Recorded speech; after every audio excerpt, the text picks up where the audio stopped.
How far have we drifted as a nation from our founding fathers' Christian beliefs? There seems to be an outcry these days from self-titled intellectuals that want religion removed from government, public life, even private life. What does a true intellectual and one of the founding fathers of our country have to say?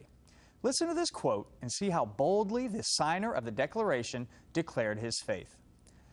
"I have lived, sir, a long time, and the longer I live, the more convincing proofs I see of this truth, that God governs in the affairs of men. And if a sparrow cannot fall to the ground without His notice, is it probable that an empire can rise without His aid?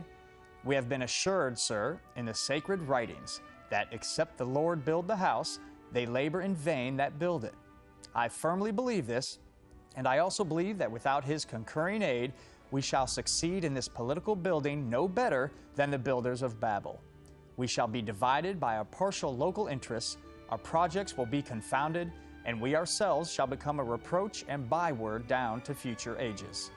And what is worse, mankind may hereafter, from this unfortunate instance, despair of establishing governments by human wisdom and leave it to chance, war, and conquest.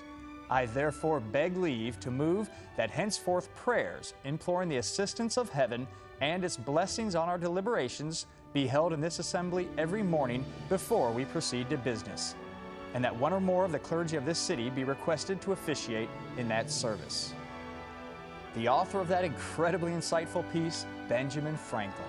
He asked for prayer and assistance from heaven every morning before they proceeded to business. Our founding fathers and their brilliant minds, the ability to understand the perils that stand before a nation that turns from God.